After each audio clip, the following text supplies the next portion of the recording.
Assalamualaikum warahmatullahi wabarakatuh. Waalaikumsalam. Baiklah, baiklah.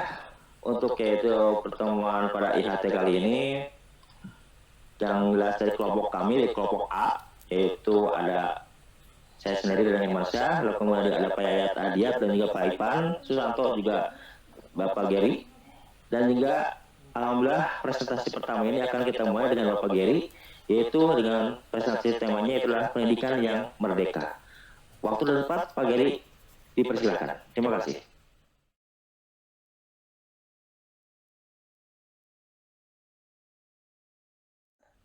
Sip, Aman, aman. aman. Oke, aman tuh. Bismillahirrahmanirrahim. Assalamualaikum warahmatullahi wabarakatuh. Waalaikumsalam warahmatullahi wabarakatuh. Warahmatullahi wabarakatuh. Selamat berjumpa Bapak-Bapak dan Ibu peserta IHT. Perkenalkan saya Giri Pratama. Saat ini sebagai fasilitator untuk materi pertama yaitu pendidikan yang memerdekakan. Saya share screen dulu. Kok nggak masuk?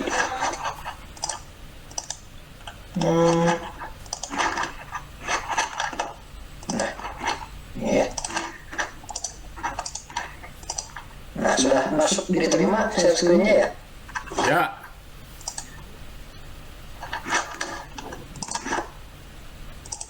Ya, udah masuk. Oke. Pada kali ini saya akan membagikan penjelasan tentang program pemerintah, program sekolah penggerak dengan tagline pendidikan yang memerdekakan. Dan sebelum kita mulai, mungkin ada pertanyaan yang perlu kita jawab, seperti kenapa yang digunakannya istilah pendidikan bukan pengajaran, lalu kenapa harus menggunakan istilah merdeka. Begitu mungkin ya. Mungkin kita langsung mulai dari pertanyaan pertamanya, kenapa pendidikan bukan pengajaran? Kalau menurut Ki Hajar Dewantara dalam salah satu esainya ada dua istilah, yaitu underways dan offloading, yaitu pengajaran dan pendidikan. Kedua hal ini sebenarnya dua hal yang berbeda walaupun sebenarnya dalam satu domain. Dalam hal ini maksudnya pengajaran adalah bagian dari pendidikan. Pengajaran itu merupakan bagian dari pendidikan. Cara memberi ilmu istilahnya kalau pengajaran itu. Ya? Halo? Ya, terus Pak. Lanjut. Nah, karena pengajaran itu didefinisikan sebagai cara memberi ilmu, pada akhirnya pengajaran ini memiliki persepsi satu arah dari pengajar ke yang diajarkan. Nah, sementara pendidikan ini harusnya mencakup lebih luas, tidak berpusat hanya kepada pemberian ilmunya saja. Proses pendidikan itu sendiri kan luas ya, macam-macam ada. Cara mengajarkan itu tidak cuma lewat ceramah seperti ini gitu. Kita lanjutkan ya. Nah, menurut Bapak Pendidikan Indonesia, Bapak Ki Hajar Dewantara, pendidikan itu harusnya menuntun segala kodrat yang ada pada anak supaya bisa mencapai keselamatan dan kebahagiaan sebagai manusia maupun sebagai anggota masyarakat. Jadi yang perlu ditekankan dalam pendefinisian pendidikan ini ada beberapa hal, yaitu pendidikan itu tuntunan, menuntun. Jadi berpusatnya pada yang dituntunnya ya. Lalu apa yang dituntunnya? Yaitu kodratnya si anak atau peserta didik. Makanya beliau mengeluarkan istilah juga menghamba pada anak pendidikan itu.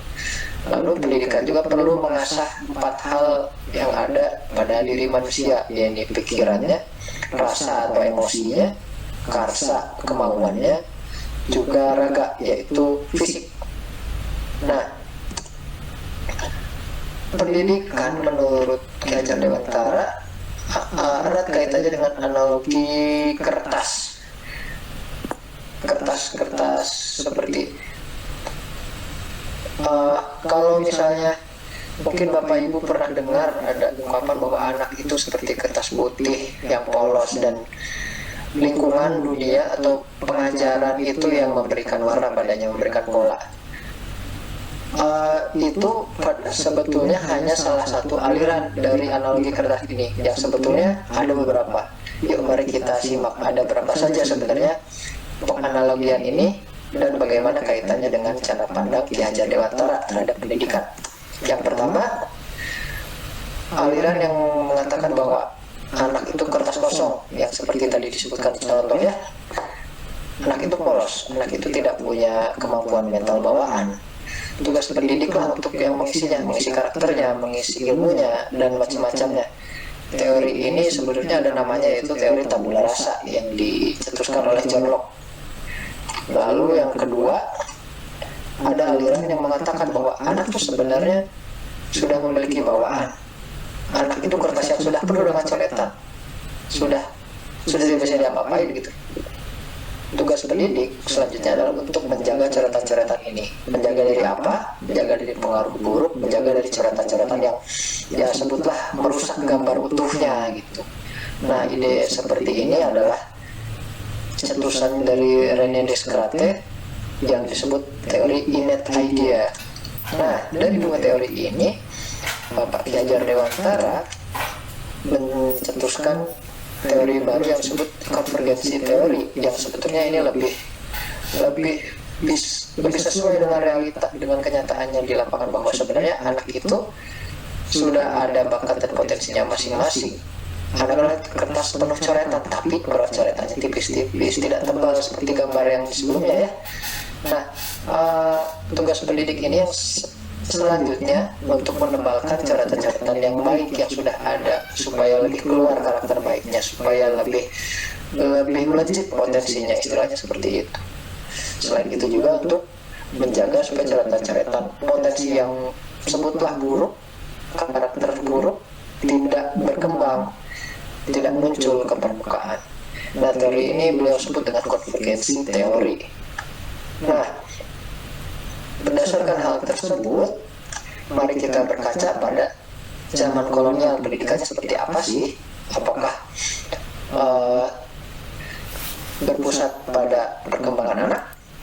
Tentunya tidak ya, karena menurut sejarah pendidikan yang diadakan dulu untuk pemenuhan kebutuhan tenaga kerjanya kolonial maupun perusahaan-perusahaan seperti perusahaan tebu mungkin atau pertanian gitu ya.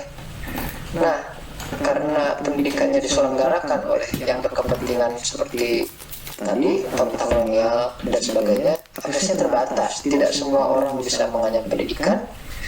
Pendidikannya pun tidak untuk mencapai keselamatan dan kebahagiaan sebagai manusia ya, seperti yang disebutkan Pak Ki Hajar Dewantara, tapi sebatas hingga cukup mahir peserta didiknya. Karena hal tersebut jatuhnya pendidikan ini bersifatnya menuntut, jadinya tuntutan, bukan menuntut, seperti yang disebutkan di bagian sebelumnya. Lalu bagaimana dengan sekarang? Apakah masih sama ataukah sudah berbeda? Kalau kita berkaca, apalagi dengan program sekolah penggerak ini, dan kita sudah merdeka, secara teorinya, dengan kemerdekaan belajar ini dipandang pendidik bahwa peserta didiknya itu subjek, dia itu pelaku, ini pusat pendidikannya, ini yang menjadi pusat kegiatan pembelajaran kita, bahwa pendidikan itu harusnya sesuai kebutuhan siswa, sesuai kodratnya, yang disebut istilahnya ini student center kalau sekarang. Masalahnya adalah bagaimana menyelenggarakan pendidikan yang berpusat pada anak, tapi kalau semua anak beda, tidak semua anak sama kan. Anak itu ada yang minatnya beda-beda, bakat beda-beda, gaya belajar, usia, gender, latar belakang pendidikan di keluarganya, macam-macamnya lah. Lalu bagaimana kita semua mengakomodir semua perbedaan itu? Inilah pentingnya berkenalan. Tak kenal maka tak sayang, ada yang bilang ta'aruf, kenalan gitu ya. Dan inilah pentingnya mengenal peserta didik. Kita perlu melakukan asesmen diagnostik untuk mengenal peserta didik kita, yang selanjutnya jadi bahan perencanaan pelaksanaan pembelajaran.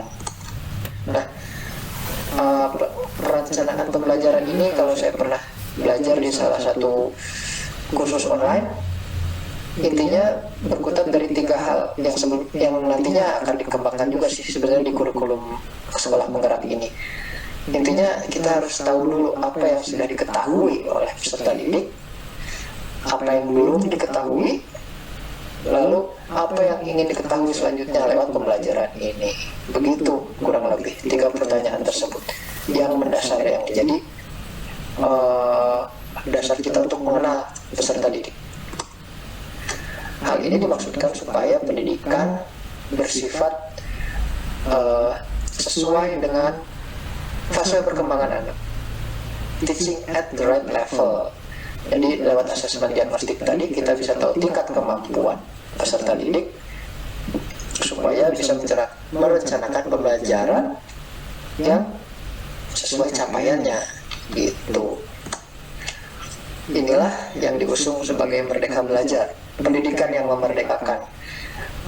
Proses untuk supaya peserta didik mencapai kebahagiaan, mencapai keselamatan sebagai manusia dan anggota masyarakat, dengan peserta didik tersebut sebagai subjeknya, pelakunya lebih merdeka.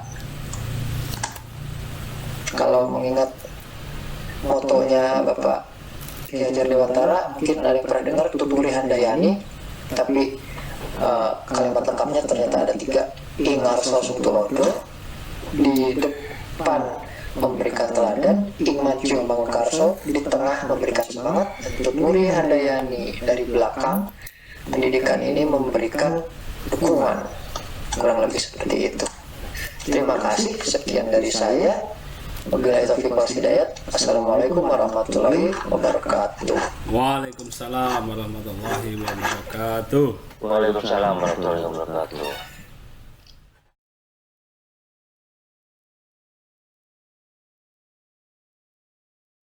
Oke, udah masuk semua ya?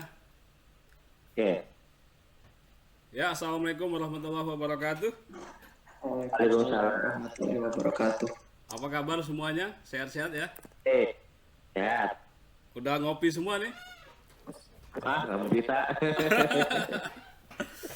Oke, alhamdulillah hadir semua ya? Hadir. Hadir semua ya. Pak Dadang ada ya hadir? Sip, Pak Eri hadir. hadir ya? Pak Ayat mana nih? Keluar ya? Keluar masuk ya? Ya, alhamdulillah kita jumpa lagi di sesi malam ini ya. Kita melakukan itu IHT ya, IHT, di mana IHT ini berhubungan dengan program sekolah penggerak. Di sini saya dari SMA Nur Hasanat ya, Karawang. Di sini saya akan membahas atau kita membahas mengenai struktur kurikulum operasional ya di sekolah. Sebentar saya tampilkan dulu layarnya.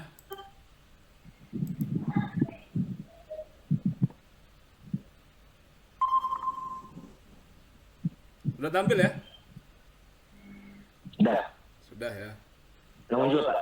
Ya, ini LMS dari program pelatihan sekolah penggerak ya. Di mana di sini kurikulum operasional sekolah. Untuk pertama-tama, apakah di antara kita pernah merasakan mudik atau jalan-jalan ke suatu tempat gitu ya? Ada yang belum pernah mudik atau jalan-jalan? Pernah. Pernah ya? Pak Ayat pernah ya? Pernah, Pak. Pernah ya? Pernah Ini dong. pernah ya? Pernah dong. Pernah. Nah, di setiap kita mudik atau kita jalan-jalan ke tempat wisata itu pasti ada tujuan yang jelas ya enggak? Benar enggak? Nah, kira-kira setiap kita melakukan perjalanan atau menuju suatu tempat, kira-kira apa yang perlu kita persiapkan, Bapak-bapak? Bekal. Bekal ya, terus kendaraan yang spesifik, Kendaraan ya. Kendaraan yang akan dipakai. Oke, Betul. sip. Peta ya, nih masuk nih Pak Geri nih peta ya. Nah, begitupun dengan Jalur. ya. Begitupun dengan kurikulum. Kurikulum ini seperti yang kita ketahui ya, bahwasanya kurikulum itu merupakan bagian dari bahan pembelajaran atau panduan pembelajaran untuk menuju tujuan suatu satuan pendidikan ya atau sekolah. Nah, di sini kita mulai dari diri ya. Bisa lihat ya, Bapak-bapak ya. Nah, di sini kemarin sudah menjawab masing-masing ya. Apakah Anda terlibat atau dilibatkan dalam penyusunan kurikulum operasional di satuan pendidikan Anda? Kira-kira jawaban Bapak-bapak apa nih? ya dilibatkan. Iya, dilibatkan ya. Baik langsung maupun tidak langsung ya. Dan yang kedua yaitu bagaimana kurikulum operasional di satuan pendidikan Anda dibuat. Kira-kira bagaimana Bapak-bapak? Melalui Dengan rapat, ya rapat dulu musyawarah. Oke, dari Pak Ayat gimana Pak Ayat? yang pertama ditentukan dulu tim pembuat kurikulumnya. Di sana diadakan pembagian tugas, lalu nanti bekerja sesuai dengan apa yang ditetapkan di SK penugasan. Oh iya, betul sekali Pak Ayat ya. Kalau Pak Geri gimana Pak Geri di sekolahnya? Sama sih Pak, kurang lebih rapat Sama ya, dulu. kurang lebih ya. Cuman kalau tim ya orang-orangnya itu lagi sih. Ya intinya semuanya dilibatkan ya, dimulai dari penjadwalan, pertemuan, rapat dan segala macamnya. Dan yang ketiga yaitu bagaimana kurikulum operasional di satuan pendidikan Anda diterapkan ya. Ya saya kira secara umum diterapkan secara ini ya, langsung dan sesuai rencana ya, sesuai yang sudah direncanakan. Baiklah, selanjutnya kita ke eksplorasi konsep ya. Eksplorasi konsep ini di sini ada beberapa prinsip pengembangan kurikulum operasional di satuan pendidikan ya. Nanti di sini bisa Bapak-bapak download ya dan dibaca, dipahami dan benar-benar diserap.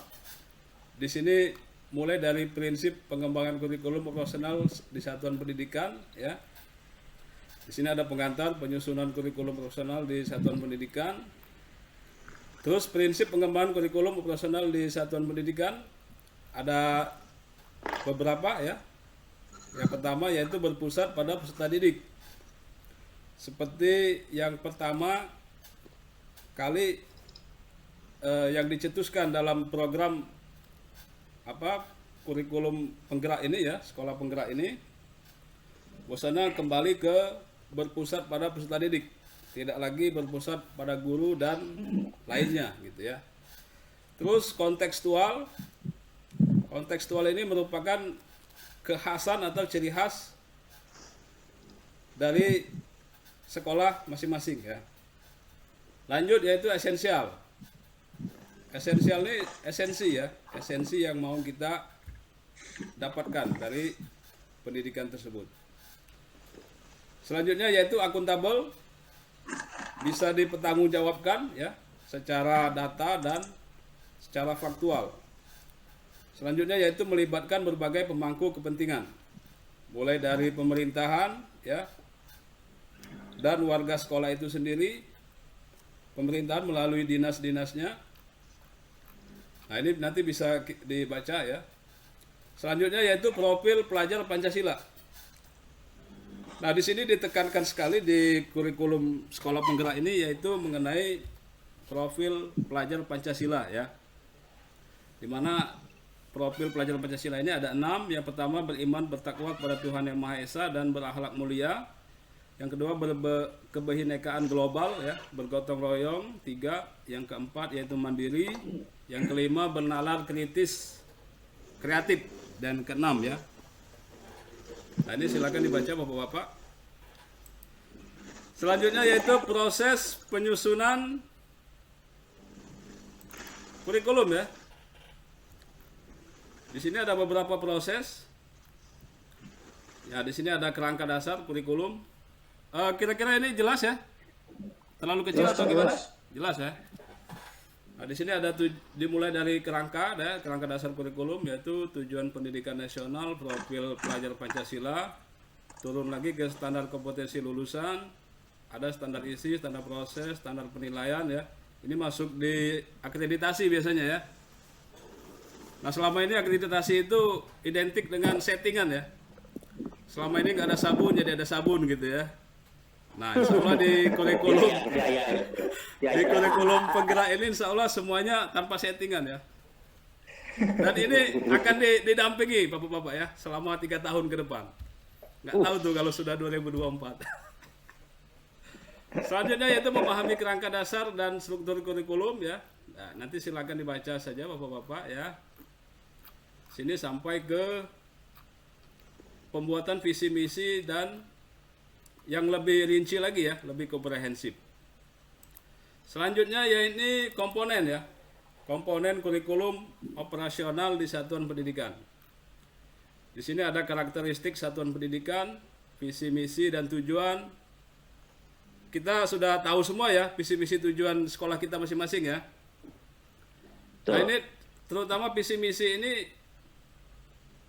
harus dibuat dengan sebesar mungkin ya, yang bisa nampak jelas di satuan pendidikannya, supaya ini bisa terlihat disengaja atau tidak sengaja, itu mau tidak mau harus melihat terus, baik guru, peserta didik, dan tamu-tamu misal pengawas, itu hafal dengan sendirinya nanti kalau visi misi dan tujuan ini dibuat di semacam baliho gitu ya, dan ditempel di gerbang atau di aula. Nah, ini wajib. Karena berangkat dari visi misi dan tujuan inilah sekolah itu berjalan gitu ya, berproses. Kalau tidak ada ini ya berarti liar saja itu sekolah ya. Dan biasanya kurang bagus tuh outputnya. Nah, di sini ada juga pengorganisasian pembelajaran, terus rencana pembelajaran ya, terus pendampingan, evaluasi dan pengembangan profesional. Pengorganisasian pembelajaran di sini ada intrakurikuler ya, proyek penguatan profil Pancasila, ekstrakurikuler, terus rencana pembelajaran, dilanjutkan pendampingan, evaluasi dan pengembangan profesional dan lampiran ya terakhir. Lanjut ke ini ada pendampingan ya. Nah, ini penting juga. Pendampingan ini pendampingan evaluasi dan pengembangan profesional di satuan pendidikan. Apa tujuan pendampingan, evaluasi dan pengembangan profesional? Bagaimana siklus pembinaan ya dan evaluasi? Apa saja pertimbangan yang perlu dilakukan saat merencanakan pendampingan, evaluasi dan pengembangan profesional? Ya, ini silakan dibaca ya. Nanti bisa dijawab di eksplorasi konsep ini, ada pertanyaan-pertanyaan ya Bapak-Bapak ya. Di sini dijawab sesuai dengan yang dialami di sekolah Bapak-Bapak masing-masing. Terus ada pendampingan ini mulai dari ini ya. Dari pusat, daerah, turunannya pengawas, terus ke sekolah, kepala sekolah, ke guru, dan guru inilah ujung tombaknya yaitu ke peserta didik. Maka insya Allah jadilah itu kurikulum yang penggerak gitu ya. Nah, ini sampai jumpa ya di materi selanjutnya. Nah, mungkin itu saja ya. Itu saja sebagai materi yang hari ini ya. Selanjutnya yaitu ada refleksi terbimbing Bapak-Bapak ya. Nanti silakan Bapak-Bapak untuk merefleksi apa yang sudah kita bahas sekarang ini ya. Nah, ini dari Pak Gary ya, sudah ada ya. Ini sangat bagus sekali ya Pak Gary ya. Refleksinya. Dan selanjutnya yakni demonstrasi konseptual ya. Nah, di sini Bapak-bapak akan diminta untuk membuat rencana ya, sebuah rencana analisis lingkungan ya. Terlihat kecil ya. Nah, di sini silahkan nanti bapak-bapak buat analisis lingkungan sekolahnya masing-masing ya. Di sini ada nomor, tahapan, deskripsi. Yang pertama yakni analisis lingkungan belajar ya. Di sini ada sumber daya alam, sosial dan budaya. Sumber daya alam, sosial dan budaya ini berisikan lingkungan sekolahnya ya. Terletak di mana? Dekat sungai, dekat pasar misalnya ya. Dekat pabrik, atau malah di hutan belantara mungkin ya kalau sekolah alam gitu ya. Selanjutnya yaitu sosialnya gimana di sana.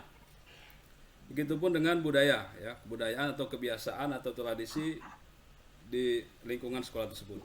Selanjutnya itu sumber pendanaan. Yang ketiga yaitu sistem dan kebijakan daerah. Terus kemitraan, ini penting ya Bapak-bapak ya. Kemitraan ini menjalin kemitraan dengan dunia luar gitu ya, dengan dunia usaha, dengan dunia produksi. Dan selanjutnya itu analisis kebutuhan sekolah. Setelah didik berapa gitu ya, berapa kuota. Terus kebutuhan guru, tenaga pendidik berapa ya. Terus lanjut ke sarana prasarana ya. Apa saja yang sudah dimiliki, apa saja yang belum. Tahap terakhir yaitu visi, misi, dan tujuan. Nah ini harus sinkron ya. Tidak boleh bertentangan antara visi, misi, dan tujuan. Mungkin itu saja untuk sesi ini ya. Kita akan bertemu lagi untuk membahas yang sudah dikerjakan oleh bapak-bapak nanti berikutnya. Ya mungkin ada pertanyaan atau ada pernyataan dari bapak-bapak, silahkan. Kita ada waktu 1 menit. Makasih Pak Ivan. Cukup ya? Boleh? Oke. Sekarang kita Mantap Pak Ivan. kita tepuk semangat dulu ya untuk sebelum menutup ini. Ya, ayo. Semangat. Tepuk semangat. Tepuk semangat. Semangat. Semangat. Oke. Terima kasih Bapak-bapak. Assalamualaikum. Mantap. Waalaikumsalam warahmatullahi wabarakatuh.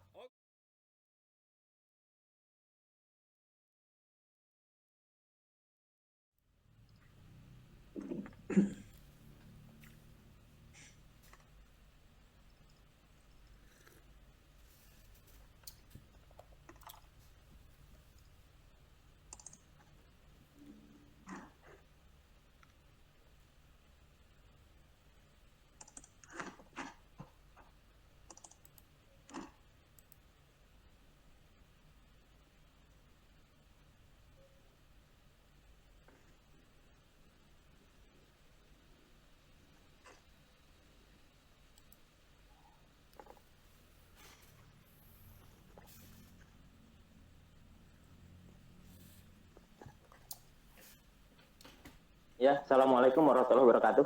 Waalaikumsalam. Waalaikumsalam. Terima kasih kepada moderator yang sudah memberikan waktu kepada saya untuk memberikan materi pada kegiatan IHT ini. Adapun materi yang akan saya sampaikan adalah berkaitan dengan literasi digital. Tentunya bagi bapak-bapak sekalian, karena bapak-bapak adalah berada di mata pelajaran TIK, berkaitan dengan literasi digital ini bukanlah sesuatu yang aneh, tetapi sesuatu yang sudah terbiasa di dalam kehidupan, baik di dalam proses pembelajaran ataupun di dalam proses administrasi. Nah, sebelum lebih jauh membahas tentang literasi digital, silahkan ya, siapa yang akan memberikan pendapat dulu, ya apa yang dimaksud dengan literasi digital. Silakan Bapak-bapak sekalian. Siapa yang akan berikan pendapat? Boleh saya Pak? Ya, silakan. Roseri. Iya. Jadi kalau menurut saya literasi digital itu kalau literasi itu kan ibaratnya seperti kecerdasan atau kemampuan. Sementara digital ya berarti literasi digital itu kemampuan dalam menggunakan teknologi digital gitu mungkin Pak. Wah iya, luar biasa ya. Ternyata ya Bapak-Bapak sekalian sudah tahu ya tentang apa yang dimaksud dengan literasi digital. Ya, sehingga saya tidak perlu lebih jauh menjelaskan tentang literasi digital. Jadi itulah gitu ya, literasi digital itu adalah kemampuan. Kemampuan berkaitan dengan bagaimana penggunaan peralatan-peralatan yang berbasis IT, ya, ICT. Nah baik ya, berikutnya ya tentunya Bapak-Bapak sekalian sudah terbiasa ya menggunakan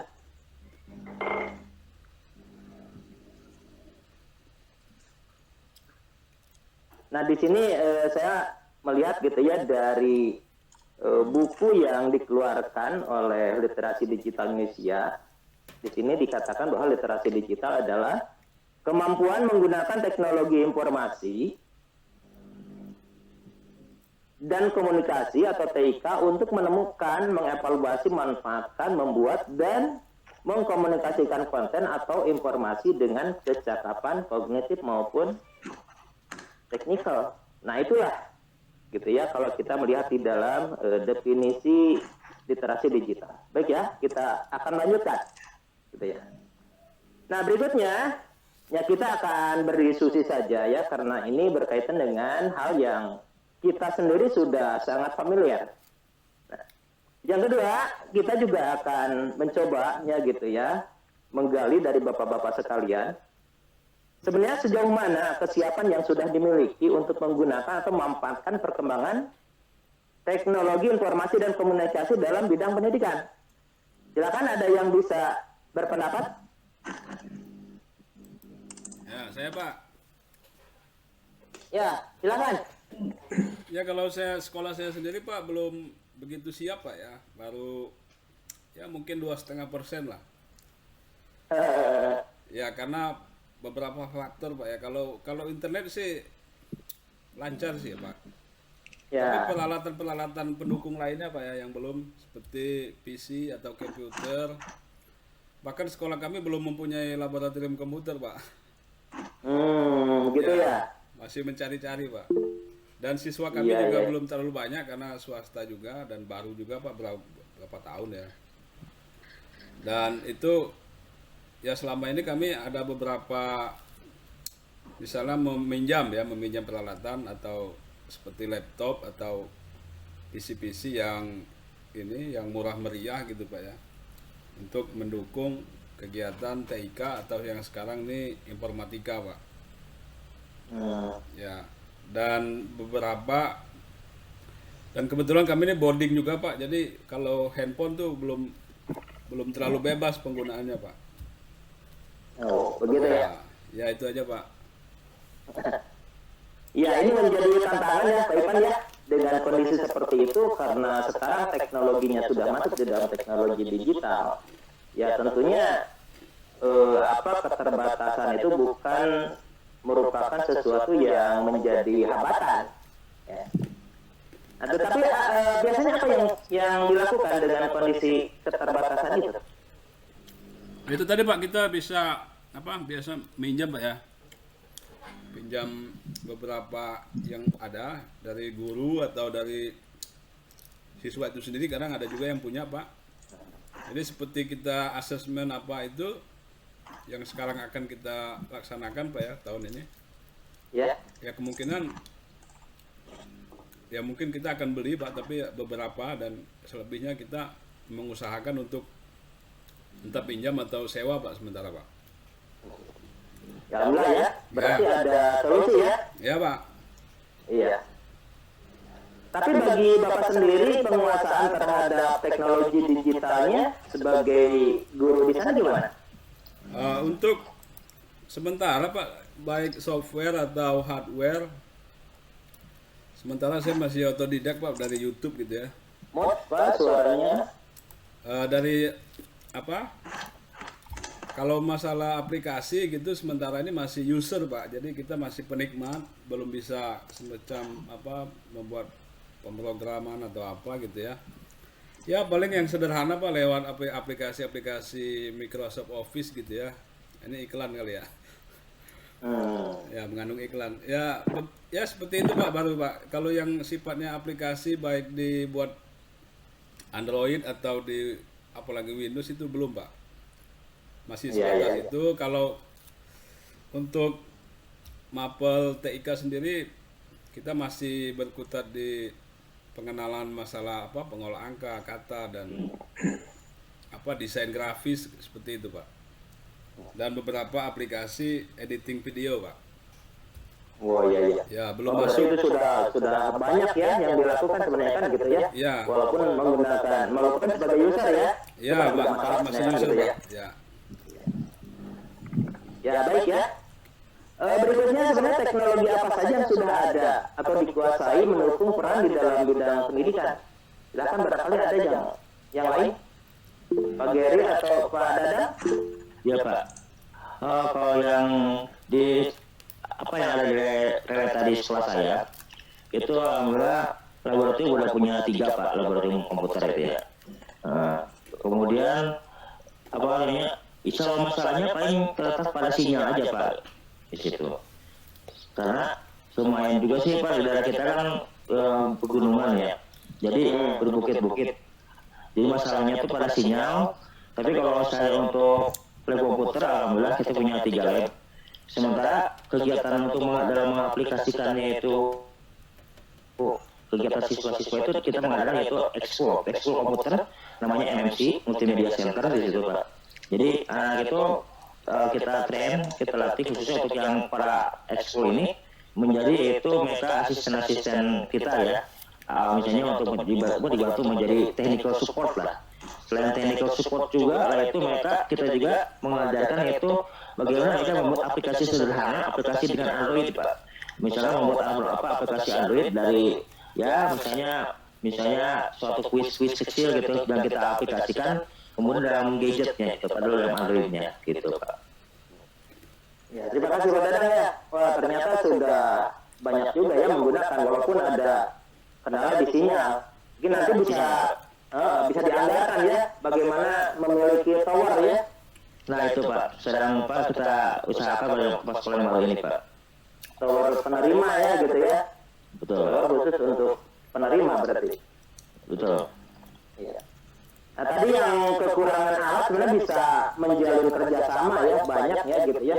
Sedangkan kita juga mungkin punya tetangga-tetangga sekolah yang memiliki laboratorium.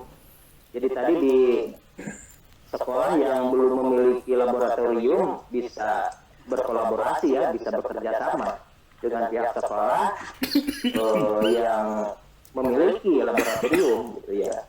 Kebetulan ya di sekolah saya pun ada beberapa sekolah yang bekerja sama ya gitu. Ya dia di dalam waktu-waktu tertentu bisa menggunakan itu ya salah satu solusi ketika kita kekurangan peralatan. Gitu. Baik ya. Berikutnya barangkali Bapak atau Ibu bisa mendemonstrasikan salah satu aplikasi yang dipakai di dalam proses pembelajaran atau bisa menunjukkanlah tidak mendemonstrasikan juga.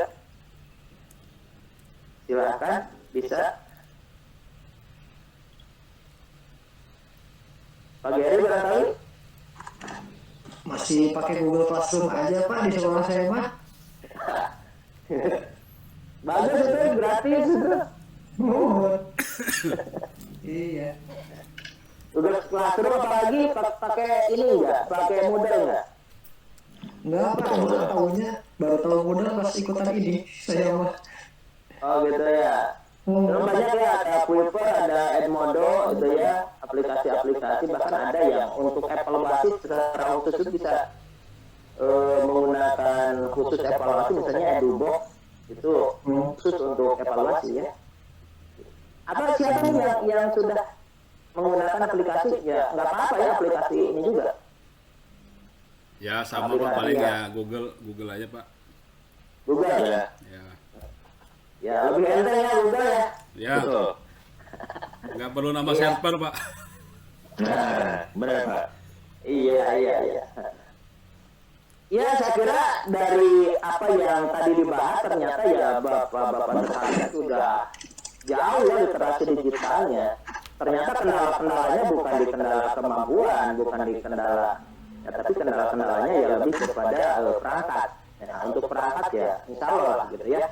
Sepanjang kita punya kemauan untuk literasi digital, maka bisa ada solusi ya dengan kerjasama, dengan bantuan, dengan tadi meminjam dari para guru, ya itulah sebuah solusi. Tetapi ini menandakan bahwa memang sudah tidak asing kita di dalam menggunakan perangkat-perangkat IT, baik di dalam proses pembelajaran ataupun di dalam proses administrasi sekolah. Gitu ya. Nah di akhir ini akan saya coba simpulkan, ya. Saya coba simpulkan. Yang pertama, literasi digital adalah kemampuan menggunakan teknologi informasi dan komunikasi untuk menemukan manfaat dalam membuat, mengkomunikasikan konten ataupun informasi dengan kecakapan kognitif ataupun teknikal. Nah, untuk penerapan literasi digital bisa dilakukan dengan cara yang pertama penyediaan kelas virtual, gitu ya, yang dilakukan selama pandemi, gitu ya, karena sekarang pembelajaran bersifat daring. Yang kedua, menggunakan aplikasi-aplikasi belajar yang sudah tersedia seperti Rumah Belajar, Wiper, Edmodo, dan sebagainya. Nah, pengarsipan digital juga ini lebih banyak digunakan, ya, misalnya dengan menggunakan email, Google Drive, dan sebagainya.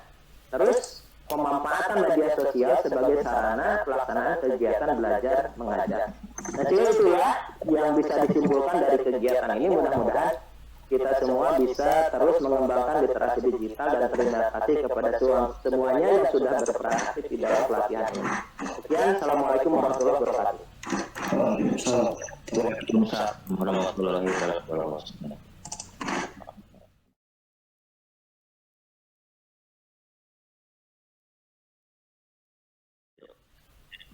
Bismillahirrahmanirrahim.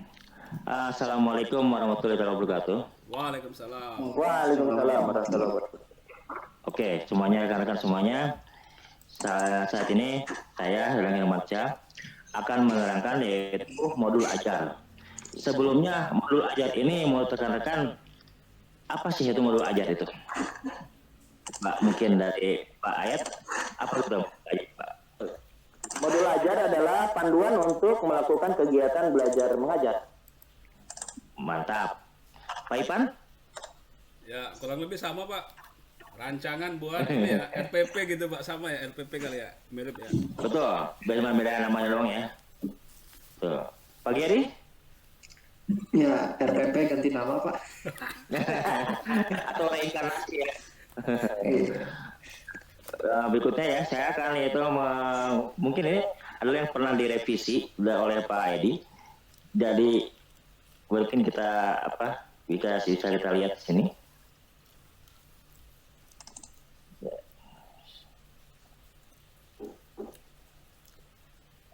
Oke.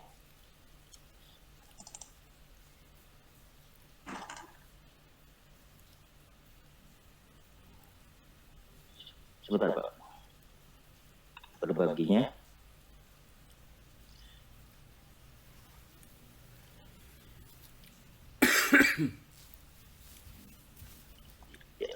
Oke, nah. Ini kelihatan Pak. Nah ini yang saya pakai yang WPS ini kelihatan Pak? Ya, kelihatan Pak. Kelihatan. Oke, ya.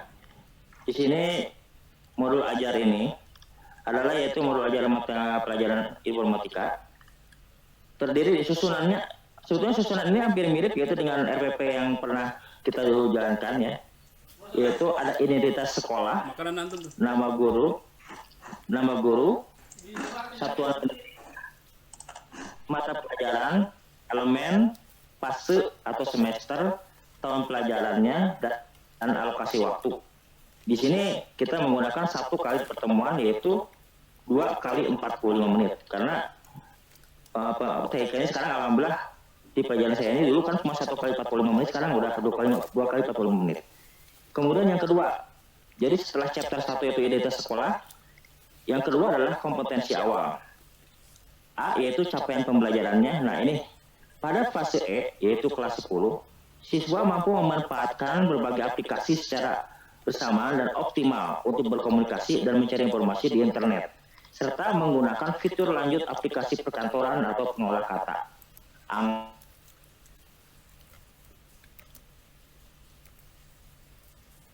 Angka presentasi beserta otomatisasinya untuk mengintegrasi dan pikiran aplikasi dalam bentuk atau dalam berbagai representasi yang memudahkan analisis dan interpretasi konten tersebut. Jadi kalau kompetensi awal ini kesimpulannya itu peserta didik mengetahui dan memahami aplikasi mencari di internet dan aplikasi perkantoran. Jadi lebih penyatuan antara MS Word, Excel dan PowerPoint disatukan menjadi satu. Kemudian di sini walaupun bahasanya kalau saya nih menggunakan WPS Excel atau PS Word, mereka juga mungkin menggunakan Microsoft Word atau menggunakan Omni dan sebagainya Pak ya, digabungkan. Lalu kemudian di poin C-nya di dalam kompetensi awal ini kita menggunakan yaitu profil pelajar Pancasila. Beriman pada Tuhan Yang Esa, berakhlak mulia, mandiri, kreatif, gotong royong dan bernalar kritis. Disinilah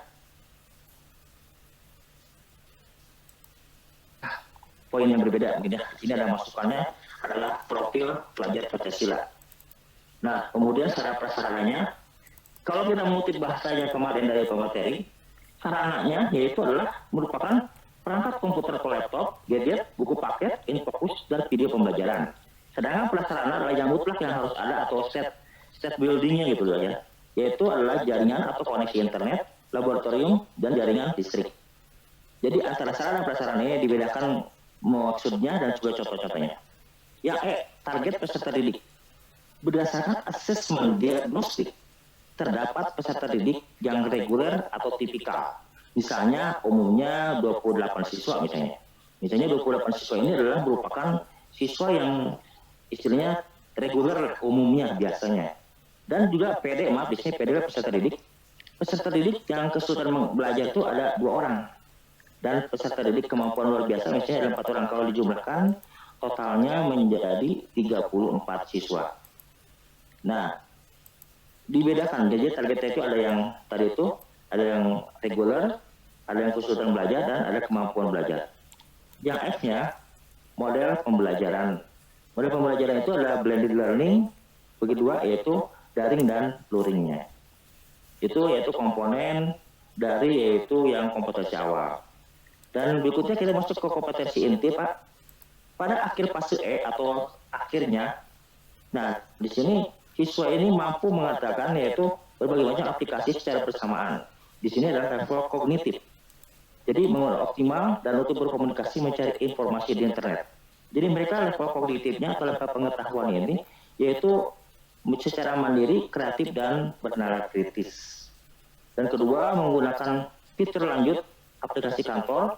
Nah, seperti yang tadi saya katakan pertama bahwa mereka mensinergikan antara pengolah kata, angka, dan presentasi, maaf namanya mungkin bisa lain ya, bukan hanya PowerPoint saja, serta otomatis secara mandiri, kreatif, dan bernalar kritis. Lalu kemudian bisa mengintegrasikan dan juga yaitu menyajikan konten aplikasi dalam representatifnya. Nah, kalau mencipta, maka itu berarti mencapai namanya metakognitif. Sedangkan konsep tentang informasi internet, prosedurnya mencari informasi di internet. Jadi kalau misalnya mereka bisa mencipta, berarti mencapai itu metakognitif. Pemahaman bermakna. Pemahaman bermakna berarti dalam kehidupan sehari-hari informasi akan mudah didapat dengan internet sehingga yaitu dapat dituangkan dan diolah dalam aplikasi perkantor untuk menjanjikan dan memudahkan daripada informasi tersebut. Bapak masih ingat apa itu pertanyaan semantik Pak Iwan mungkin? Mana Pak? Apa pertanyaan semantik Pak Iwan? Pertanyaan yang sifatnya pancingan Pak. Bagus. Kemudian yaitu contohnya misalnya di sini ada kata, tahukah kalian bagaimana mencari informasi yang paling mudah yang bisa menggunakan gagasan untuk internet? Itu kata-katanya. Pak Geri bisa menjadi contoh lagi? pertanyaan pemantik yang hubungan dengan informatika?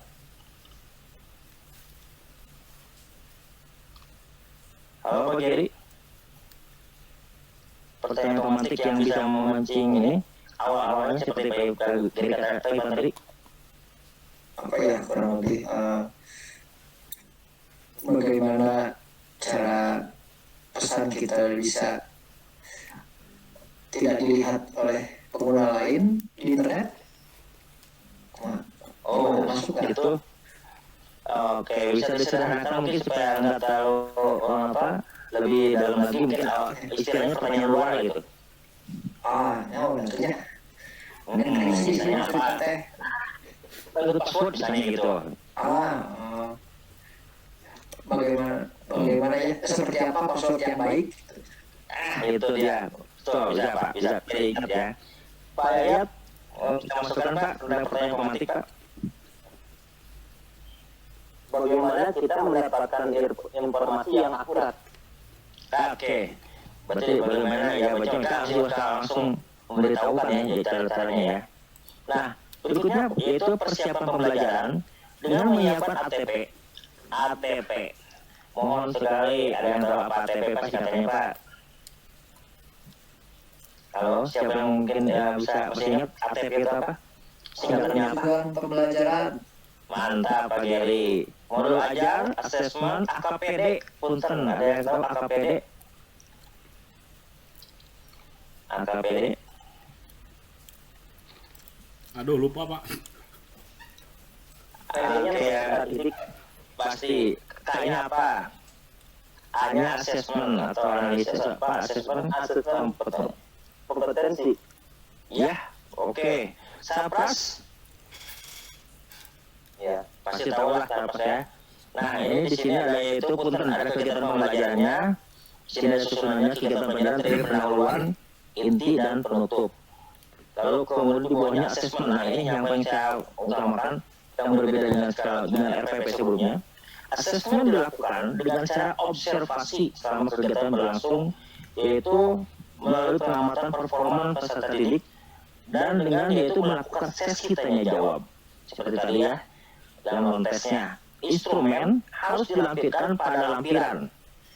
Tiap akhir fase mengadakan asesmen sumatif yang mengarah pada tujuan pelajaran. Kalau formatif, yaitu sifatnya tes formatif. PAT ini yang kita lakukan sekarang ini adalah sumatif dalam bentuk tes. Asesmen sumatif, kisi-kisi dan satu soal, dan terakhir itu adalah contoh yang paling ini adalah agak belum dulu pertanyaannya, kapan internet pertama kali ditemukan? Nah, Bapak, kapan internet pertama kali ditemukan? Ada yang tahu? Aduh, Kapan internet ditemukan? Ditemukan? Aduh, lupa Pak. Tapi di Amerika Pak. Oke, betul sekali di Amerika. Nah Pak, ini adalah lampirannya asesmen diagnostik dan asesmen non formatif. Di sini kalau asesmen mah pertanyaannya apakah pernah yang ini? Pernah saya masih ingat nih. Ada rekan-rekan saya satu ini yang pertanyaannya apakah kamu pernah kesetrum? Gitu kan? Asesmen diagnostik ini. Ya atau tidak di sini keterangannya. Asesmen formatifnya ini pertanyaan dari Pak Geri atau Pak Ipar atau Pak Yayat ya. Yang apakah kamu pernah kesetrum kemarin? Kedua, asesmen formatif. Nah ini menyangkut masalah pelajaran atau intinya. Dari sini maka diketahui bahwa modul ajar ini adalah berupa suatu modul ajar yang kompleks, tapi juga tidak menghilangkan profil pemuda Pancasila dan menuju yaitu sistem belajar yang memerdekakan. Baik rekan-rekan semuanya, itu yang bisa saya sampaikan. Kurang lebihnya saya mohon maaf. Terima kasih atas perhatian dan supportnya. Wabillahi taufiq wal hidayah. Wassalamualaikum warahmatullahi wabarakatuh. Waalaikumsalam warahmatullahi wabarakatuh.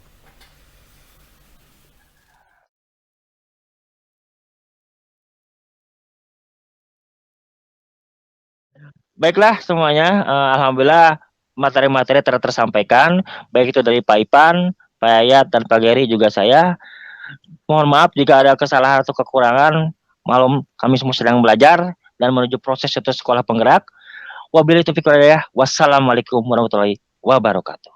Waalaikumsalam warahmatullahi wabarakatuh. Semangat. Ya, Semangat. Pantek satu Ya. tek. Cukup berarti ya. Itu dulu aja ya. Cukup ya.